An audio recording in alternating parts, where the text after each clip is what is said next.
राधा वाणी आपने सुनी, बड़ी अच्छी वाणी थी। कहीं प्रेम और विरह की बात थी।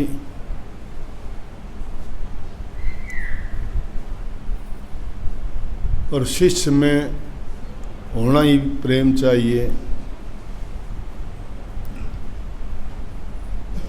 अगर आप घरों में प्रेम रखते हो तो घरों में शांति रहती है, कोई भी काम करने से आपको बरकत मिलती है। उसमें आपस का मेल जोल अच्छा होने के कारण सारे काम ठीक ढंग से होते हैं। दुख और नुकसान बहुत कम उठाने पड़ते हैं। लेकिन आपस में जहाँ प्रेम नहीं है, विश्वास नहीं है, जहाँ छोटे बड़े की कदर नहीं की जाती, बड़ों को सम्मान मिलना चाहिए, छोटों को प्यार मिलना चाहिए। अगर ये बात आपस में हम सब समझ लें तो हमारा परिवार सबरक के समान बन जाता है। आज टाइम इतना खराब है, रोज़ाना देखते सुनते हैं, शांति नहीं है लोगों को, कमी किसी चीज़ की भी नहीं है।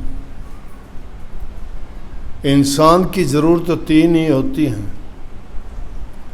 पेट के लिए रोटी होनी चाहिए, तन के लिए कपड़ा होना चाहिए और रहने के लिए एक मकान होना चाहिए। और ये चीज़ें बहुत सुलभ हैं आज के ज़माने में, वो ज़माना नहीं है आज। गए ज़माने में इन चीज़ों की बड़ी कमी थी। मिट्टी के घरोंडे होते थे, छप्पर डाल के लोग रहा करते। आज जिस गांव में बैठे हो, हमने यहाँ बचपन बिताया। घरों में छप्पर होते थे, कच्चे मकान, आग लग जाती थी, कई कई घर जल जाते थे। बरसात के दिनों में थोड़ी बरसात ज़्यादा होती, मकान गिर जाते थे। ओढ़ने पहनने के लिए इतने कपड़े नहीं, कोई अगर मेहमान आ जाता तो किसी से जिसके पास होते उससे मांग के कपड़े लेके गुजारा करते थे। हाँ, अब वो ज़माना नहीं है। अगर किसी के पास एक अच्छा कुर्ता, धोती, जूती जोड़ा होता तो काफ़ी लोग जो बाहर जाते तो उससे मांग के ले जाते और अपना काम निकाल लेते। पूरे गांव में घूमते रहते वो चीज़ें। आज तो सुबह ही उठ के सब नहा धो के ऐसे नए वस्त्र पहन के तैयार हो जाते हो जैसे कहीं बाहर ही जाना है। अच्छी बात है, सफाई है, लेकिन सुलभ हैं ये चीज़ें। मेरा कहने का मतलब ये है सारी चीज़ें हैं। उस ज़माने में कुछ भी ना होते हुए शांति थी, प्यार था। लेकिन अब लोगों के दिलों में शांति नहीं है। और शांति ना होने का कारण क्या है कि आदमी ने अपनी ज़रूरतें बहुत ज़्यादा बढ़ा ली, जब इंसान की ज़रूरत नहीं थी। जिसके पास 4 पैसे हो जाते वो सोचता है मैं 4 के 4 लाख करूं, 4 लाख वाला को होता है 4 करोड़ करूं। जब ऐसा करता है तो चाहे उसमें किसी को दुख हो, किसी को कष्ट हो, चाहे किसी के साथ उसको झूठ बोलनी पड़े या अन्याय और पाप का रास्ता अपनाना पड़े, उसका काम निकलना चाहिए, उसकी इच्छा पूरी होनी चाहिए, बाकी चाहे कुछ भी हो जाए। संतों की फ़कीरी भाषा तो ये, वो तो ऐसा कहते हैं कि संतोष जब इंसान को आ जाता है, ये सारी चीज़ें मिट्टी की समान हैं। और मांग भी क्या करते, मांग भी ऐसी करते कि साईं इतना दीजिए जिसमें कुटुंब समा, मैं भी भूखा न रहूं, आया न भूखा जा। बस इससे ज़्यादा कुछ नहीं चाहिए कि मालिक मेरी इतनी तमन्ना है, इतनी मांग है, बस मुझे तो इतना दे दे कि मेरा भी पेट पलता रहे। कोई आ जाए तो उसको मैं ये ना कहूँ कि भाई 2 रोटी नहीं है, वो भी 2 रोटी मेरे पास आके खा ले।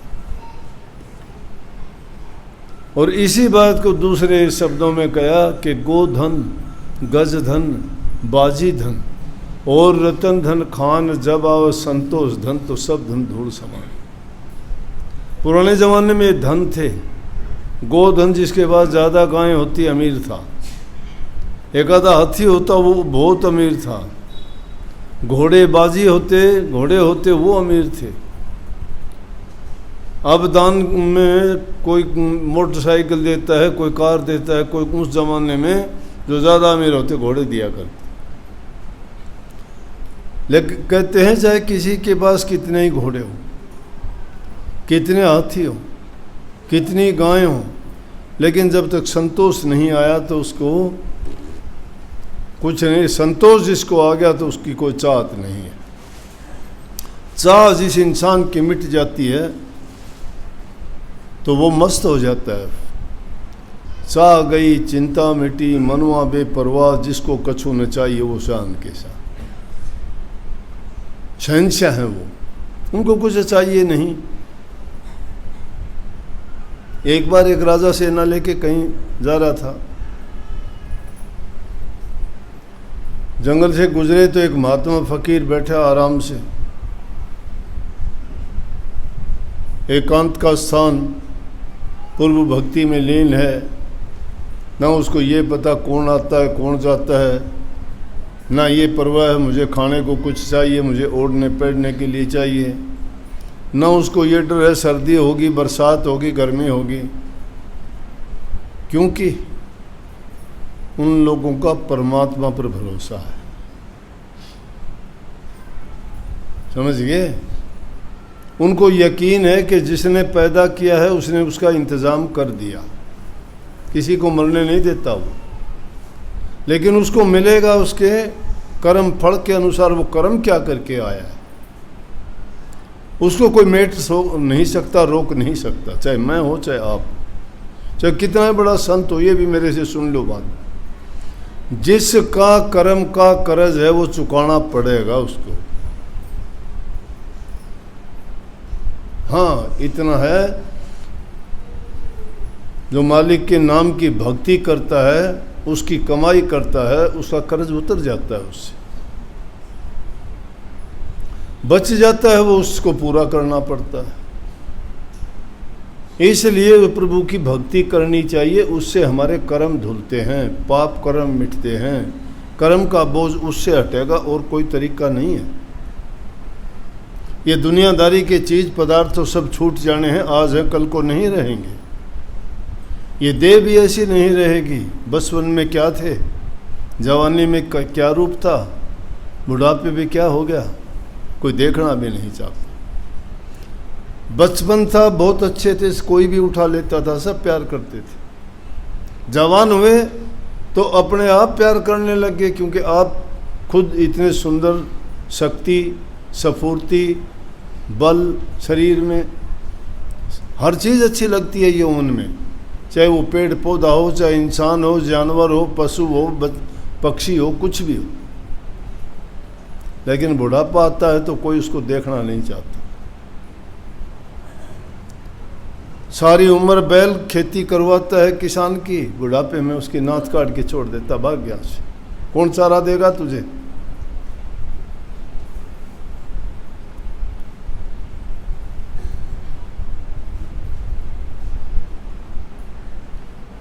दांत घिसे, खुर घिसे और पीठ में बोझ डाले, ऐसे बूढ़े बैल को कौन बांध भूस दे?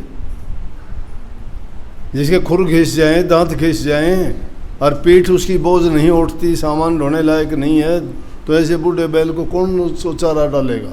निकाल देंगे घर से। तो उसे बुढ़ापे पे सब उससे नफरत करते छोड़ देते। लेकिन प्रभु की भक्ति, जो जो नाम की कमाई करते चले जाओगे, तुम्हारा कर्ज उतरता चला जाएगा। बाहर से शरीर है, 5 तत्व का है, इस पर तो हर चीज़ असर करेगी। पैदा होती है वो चीज़ बड़ी होती है और उस पर बुढ़ापा आता है, ख़त्म हो जाती है। ये खेल रोज़ाना देखते हो, पशु पक्षियों में देखो, जीव जंतुओं में देखो, इंसानों में देखो, और भी छोटा देखो, किसान आदमी फसल बोता है, कितना सुंदर पौधा उगता है, उसकी परवरिश करता है, जवान होता है, फल देता है, उसके बाद वो भी टाइम आने में पक जाता है तो वो भी ऐसा ही हो जाता है, उसको काट पाट के सब अलग कर देते हैं और उसका अनाज निकाल लेते हैं। फिर वही क्रिया शुरू हो जाती है।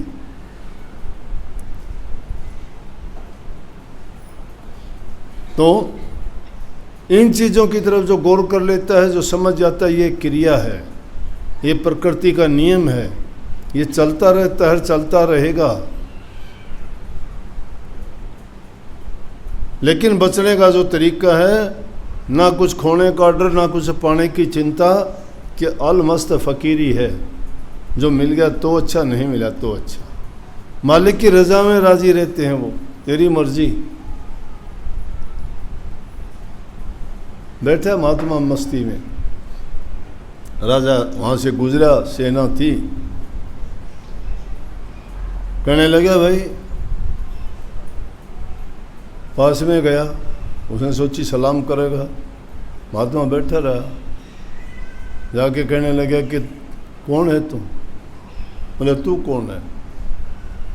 बोला मैं राजा हूँ। बोला मैं भी राजा हूँ। बोला तू राजा कैसा? बोला तू राजा कैसा? बोला राजा के पास सेना होती है, मेरे पास सेना है। राजा के अंगरक्षक होते हैं, मेरे पास अंगरक्षक हैं।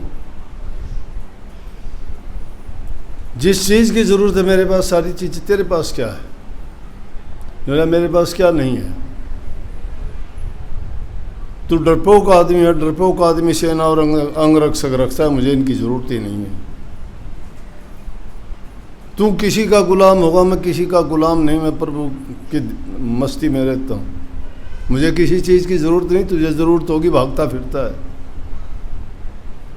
मेरी कोई इच्छा नहीं है ऐसी। जो इंसान अपनी इच्छाओं और कामनाओं को जीत लेता है वो आदमी संतोषी है। ज़रूरत के मुताबिक चीज़ें तुम्हारे पास हो, संतोष कर लो। अगर ज़्यादा तुमने तृष्णा बढ़ा ली, मार देगी वो तृष्णा, नहीं रुकती वो कहीं भी, उसके ब्रेक नहीं है तृष्णा के। देखते नहीं लोगों के पास कितना कितना धन पकड़ा जाता है, सोना पकड़ा जाता है, उनके हाल देखो, लेकिन जाता कहाँ है वो? जो चोरी से, भ्रष्टाचार से, गलत तरीके से इकट्ठा करते हैं, वो कहाँ जाता है? फिर सरकार लूट ले जाती है, झगड़े मुकदमों में चला जाता है, रोग बीमारी लग जाती हैं, जाएगा वो, बेकार जाएगा। जो चीज़ इस तरह से आती है वो इसी तरह से जाती भी है। गलत तरीके से आई चीज़ गलत तरीके से जाएगी, बीमार पड़ जाओगे डॉक्टर ले जाएगा, बच जाएगी चोर ले जाएगा, कोई काट लेगा, जेब काट लेगा, और किसी न किसी रूप में हो जाएगा। तो मेरा कहने का मतलब यह है कि वो संतोष नहीं है, इसलिए प्यार खत्म हो गया। और जहाँ प्यार नहीं है वहाँ तो नरक के समान जीवन है इंसान का। भाई भाई का प्यार नहीं, पति पत्नी से प्यार नहीं करते, छोटे मोटे ज़मीन के टुकड़े के लिए, 2 पैसे के लिए आदमी कितने बड़े बड़े जुल्म और पाप कर जाता है। जेलों में ज़िंदगी कटती है, ना वो सुखी ना अगले सुखी छोड़े उसने। कहाँ गया वो? ज़मीन का टुकड़ा वहीं रह गया, पैसे थे उनको ले गए, वकील ले गए, पुलिस ले गई, इधर उधर भाग दौड़ में ख़त्म कर दिए, बेकार गई। अरे शांति से अगर जीवन आदमी जीता है तो परमात्मा किसी के पास कमी नहीं आने देता। ऐसे परमात्मा के दर के अगर भिखारी बनो और उससे एक ही चीज़ मांगो कि मालिक मुझे शांति दो, मुझे प्यार दो। करने वाली चीज़ कमाई करने की है, नाम की कमाई करो, भक्ति करो। भक्ति करोगे तुम्हारे मन में भी शांति होगी, तुम्हारे कर्म का कर्ज भी उतर जाएगा, और संसार में जो सबसे बड़ी तकलीफ़ इस जीव को है वो आना जाना, मरना और जीना है। इस मरने जीने के चक्कर से छूट जाओगे, नहीं तो कर्म का कर्जा चुकाने के लिए इस जगत सराय में आते जाते रहते हैं। ये जी कितनी बार आए हैं, कितनी बार आगे आना पड़ेगा, और इससे अच्छा अवसर नहीं है। ये मौका क्यों है सबसे अच्छा मौका कि इंसान का चोला मिलना बहुत कठिन है, बड़ी मुश्किल से मिलता है, कोटि जन्मों के अच्छे और शुभ कर्मों के कारण मिलता है। स्वामी जी महाराज ने लिखा है कि ये तन तुमने दुर्लभ पाया, दुर्लभ है, ये आसानी से नहीं मिलता, दुर्लभ। कीमत समझो इसकी, कितना सुंदर शरीर है। तुलना करके देखो अपने शरीर की, 84 लाख योनि में एक भी जीव इंसान जैसा नहीं है। बंदर भालू और दूसरे बन मानस हैं उस शकल के, लेकिन अकल और बुद्धि नहीं है उनमें, उनमें नहीं थी समझ। सब चीज़ों से अलग रखा गया है ये जीव, लेकिन उस बुद्धि को नेक काम की ओर तो लगाता तो ये अपना काम कर जाता, लेकिन अगर बुराई की तरफ ये लगा लेता है तो राक्षस बन जाता है। राक्षस को इससे अलग नहीं, इंसान के ही दो रूप हैं। जो गलत रास्ते पे पड़ जाता है वो राक्षस है, जो प्रभु की भक्ति की ओर चलता है वो देवता है। ये और राक्षस ऐसे नहीं होते दिखाए जाते हैं कि उनके बड़े बड़े दांत हों, बड़े बड़े नाखून हों, उनके बुरे बुरे से चेहरे हों, सर पे बाल हों, रंग काला हो, डरावनी शक्ल, नहीं, वो ऐसे नहीं होते। डरावने उनके कर्म होते हैं। राक्षस अलग, राक्षस हमारे में ही होते हैं। इंसान अगर इंसान बन के रहे तो कोई कमी नहीं है, लेकिन इंसान इंसानियत से बहुत गिर गया। ये दुर्लभ शरीर की महिमा नहीं समझे। इंसान इतना एहसान फरोमोश है कि किसी को तुम अपनी जान निकाल के दे दो तो भी भूल जाता है। नहीं तो जानवर भी ऐसे हैं कि अगर उसके साथ कोई वफादारी कर दी तो वो अपने प्राण त्याग देता है, उसको दुख नहीं होने देता अपने मालिक को, उसका बदला देता है। हमने देखे आम जमींदार आदमी गाय भैंस रखते हैं, पहाड़ी लोग जब उनको चराने के लिए जाते, कई जानवर ऐसे उनके पालतू होते हैं, उनको कोई हाथ भी लगा दे तो टक्कर मार मार के उसको मार देंगे। घर में पाला हुआ कुत्ता होता है, उसको अगर कोई उसके मालिक को छेड़ देना, मजाक भी करता दिखाई दे तो भी उसके ऊपर वो टूट के पड़ेगा। वो भी टुकड़ा खा के पूरी रात उसका पहरा देता है, रात को उस कीड़ी तक नहीं घुसने देता घर में, पूरी रात चौकीदारा करता है थोड़ी सी आवाज़ आने पे। लेकिन इंसान तो जिससे खाता है, जिससे लेता है, उसी के साथ गद्दारी करता है। नीच और गिरे हुए इंसानों की तो क्या करता है, गुलामी करता है, और जो तुम्हारा हितकारी है सब कुछ करता है, उसके गद्दारी करता है। इसलिए इंसान इंसानियत से गिर गया। तो कहाँ समझे ये दुर्लभ तन की महिमा। जो इस चीज़ को समझ जाता है वो आदमी कभी किसी के साथ गद्दारी और बेवफाई नहीं करता, नमक हरामीपन नहीं करता। तो स्वामी जी महाराज ने कहा ये तन तुमने दुर्लभ पाया, कोटि जन्म जब भटका खाया, करोड़ों जन्मों के बाद। अब कहते हैं या को अब व्यर्था मत खो, ये बेकार खो देना है इधर उधर की चीज़ों में। 4 दिन की चांदनी फिर अंधेरी रात। ये जवानी, धन, ये पैसा, ये लालच, ये भोग, ये रस, ये आनंद चंद दिनों के हैं, कुछ नहीं उसके बाद। और ये रस भी कैसा है जो तुम्हें बर्बाद करता है। जो प्रभु के नाम में रस और आनंद मिलता है वो तुम्हें हर प्रकार से हस्त पुष्ट बनाता है, संतोष देता है, तुम्हारे दिल में शांति देता है और तुम्हारे जीवन को सफल करता है। इसलिए सारी चीज़ भूला करो, प्रभु के नाम को ना भूलो।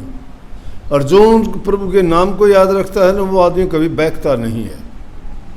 लालची और स्वार्थी जो इंसान हो जाता है उसका कोई भरोसा नहीं करना, पता नहीं वो क्या कर दे। लालची और स्वार्थी आदमी कुछ भी कर सकता है।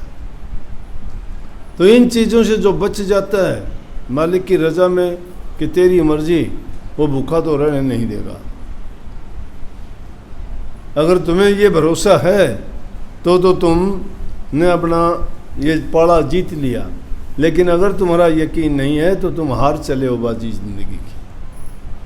फिर वही तुम उस 84 के चक्कर में पड़ते हो। गुनाह करने से बचो, गुनहगार ना बनो।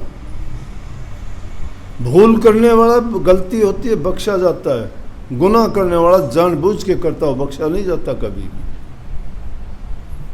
यहाँ लेखा है पाई पाई का, पोपोबाई का राज नहीं है।